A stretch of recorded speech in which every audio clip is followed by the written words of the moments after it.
But the closer they are to each other, the more entangled they are.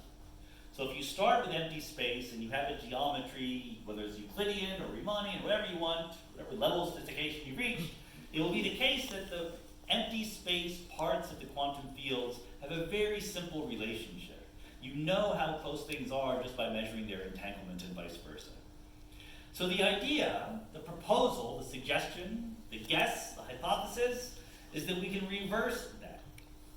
Rather than saying the closer the areas are, the more entangled they are, we can say the more entangled these bits of the quantum field are, the closer they are.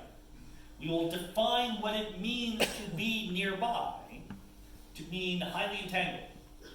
And we will define what it means to be far away to be not very entangled. Okay? So what we're doing here is asking whether space itself and the geometry of space, right, distances and angles and all that stuff, can emerge in some natural way from a quantum wave function that does not have space built into it from the start. And the answer is yes. If the wave function has certain properties that the entanglement structure works out in a certain way, you can map that quantum wave function and say, oh, this is three-dimensional space. A different quantum wave function would represent five-dimensional space, or a two-dimensional plane with different amounts of curvature and so forth. So, as it shows on the top, there is a relationship between geometry of space and the entanglement of quantum fields in that space. Meanwhile, there's also a relationship between the entanglement of the fields and the energy that they have. In this picture I showed you right here, there are no particles. This is literally supposed to represent empty space, okay? Let's put some particles in. What does that mean in this language? That means we take the quantum fields and we vibrate them a little bit. And what that does is it breaks the entanglement between that little vibrational mode in that region of space and everything around it. So by decreasing the entanglement, we did something that we know in our intuition is equivalent to putting energy in the system by putting a particle there. If you add a bunch of particles until you made a table, you would have to break a lot of the entanglement of the vacuum modes of this region of space with the region around it. And in fact, you can make this into equations. Again, full employment for graduate students at Caltech, figuring out how to relate the amount of entanglement in a region of empty space to the amount of energy that you would perceive being there.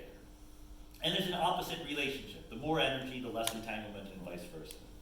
So what does that mean?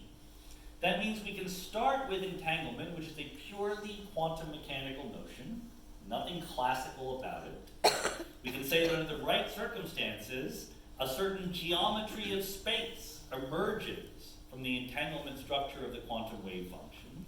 And at the same time, we can associate a certain amount of energy with the amount of entanglement we have in the wave function. Therefore, by arrows, there's a relationship between geometry of space and this emergent description and the amount of energy that is lurking there in the space. And that is exactly what Einstein taught us a little bit over 100 years ago in general relativity. Einstein did not speak the language of entanglement when he was doing this. He just said there is a direct relationship between energy and the geometry of space. I have an equation for it. I call it Einstein's equation. Okay? We're deriving Einstein's equation with a whole bunch of assumptions, but we can say we can see where this comes from at a more fundamental level. This is an ongoing program. I don't want to give you too much of a sales pitch. It's completely possible that everything I gave you in the last 3 or 4 slides is utter nonsense. Okay? This is a speculative program in which we don't try to quantize gravity, but we try to ask how the features we know about gravity can emerge from a purely quantum mechanical description. So far, it seems to be pretty promising. It looks like it might be able to work. Now, stay tuned.